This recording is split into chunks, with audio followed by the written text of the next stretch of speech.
Hey, this is TW Jackson. You can call me T-Dub. I did this video for you. It's called The First Step to Stopping Your Breakup. And I did this because I really want to help and give you some direction because I know this is such an emotionally trying time. It's easy to make mistakes because I've been there before and I've helped folks that have been here, and you wake up in the morning. You just don't want to wake up. You just don't even want to roll out of bed, and everything on the radio, every song reminds you of your ex. You go to work and you drive by all the places you used to eat and used to go to, and it's so tough to not do the wrong things because we're so emotional.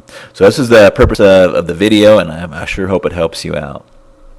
Oh, please keep in mind that technologically wise, I'm just a normal, everyday, average kind of guy. So please forgive me if I make a whole bunch of boo-boos and mistakes here. The very first thing, you may be past this point, but you don't want to panic. It's the very worst thing you can do. If you've already panicked in that, we're going to talk about that here in a minute. When you completely flip out and have an emotional breakdown, it only confirms their decision to break up with you. And, of course, it pushes them farther away. If you're being clingy, if you're just demanding they spend more time with you, you're demanding they talk with you about this, it just pushes them farther away. Now, here's some signs of panic. If you've done this or had this done to you, you'll immediately recognize it. I call it text message terrorism. And, it's basically just sending a barrage of text messages trying to stay in this person's life and trying to, get back together with them and, just trying to find out exactly what happened. And it's one of the first signs that you'll see a lot of time is text message terrorism, I call it, or the old drunk dialing. Now, you don't necessarily have to be drunk to do what I call drunk dialing. You can be in a highly emotional state, and this is still, I consider, drunk dialing, but you know what this is too if you've done that. It's just calling over and over and over again, especially if you're getting the voicemail, and you want to basically professing your undying love or how much you're sorry for what you did. None of this helps. Arguing about the breakup. Contacting their friends and family. Now, this is kind of an interesting one. Reason most of us do this is because we don't accept what the ex have told us for the reason that they broke up. So we may think they have somebody waiting in the wings, or there's some other reason other than what they've told us for why they're breaking up. But you still don't want to do it. And accidental meetings. These don't really fool your ex, and they're not accidental.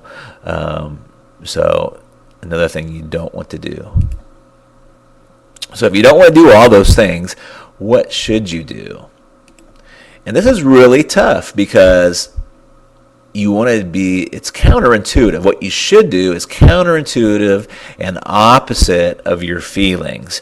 Your feelings inside are like, I've got to see them. I've got to tell them, what really happened. I've got to tell them how I really feel. And that's exactly opposite of what you should do.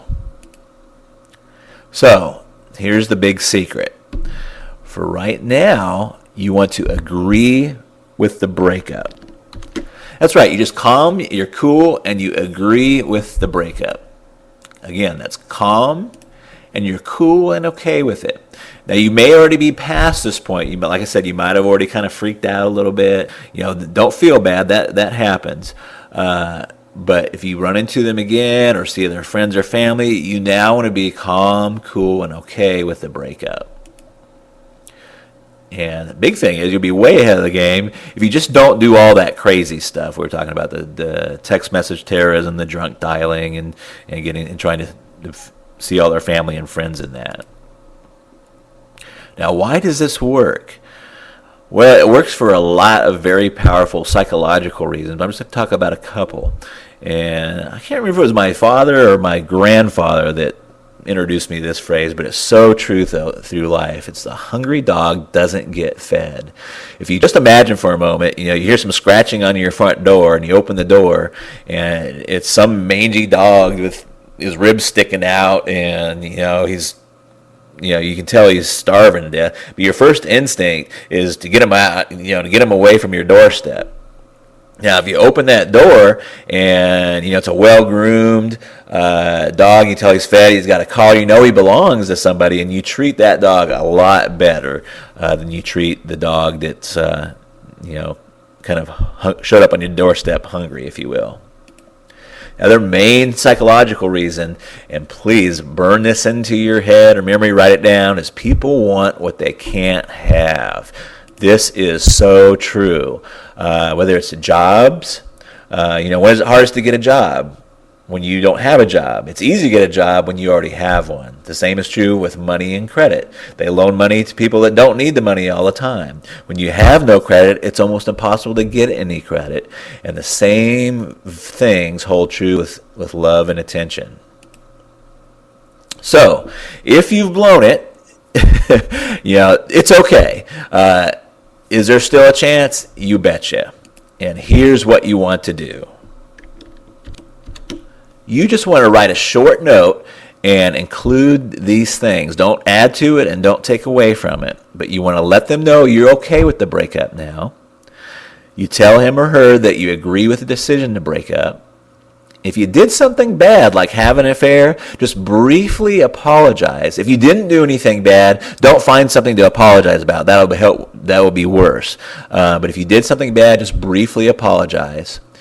Then tell them something really exciting has happened in your life, and you need to tell them about it sometime. Let them know that you want to give them some time to themselves for now, and then close by saying, maybe at some point we can be friends. And remember, you want to be calm, and you want to have a cool tone. If you'd like a little example of this letter, just hang out for a second, and I'll give you a little example where you can get a little example. But this sets the stage for your next moves.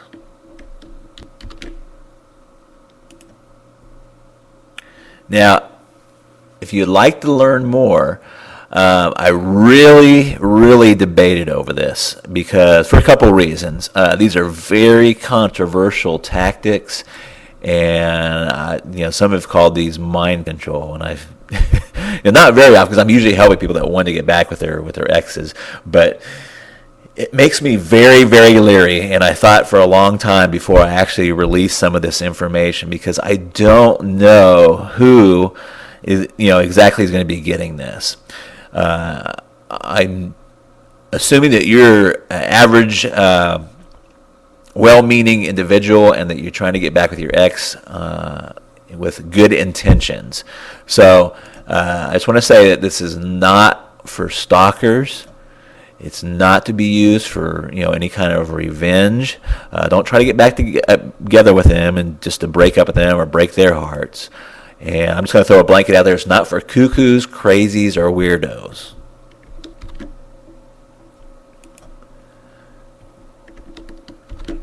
This is for just normal, loving people that have made some type of mistake in their relationships and want the best advantage of putting this back together and stopping their breakup and repairing their relationship.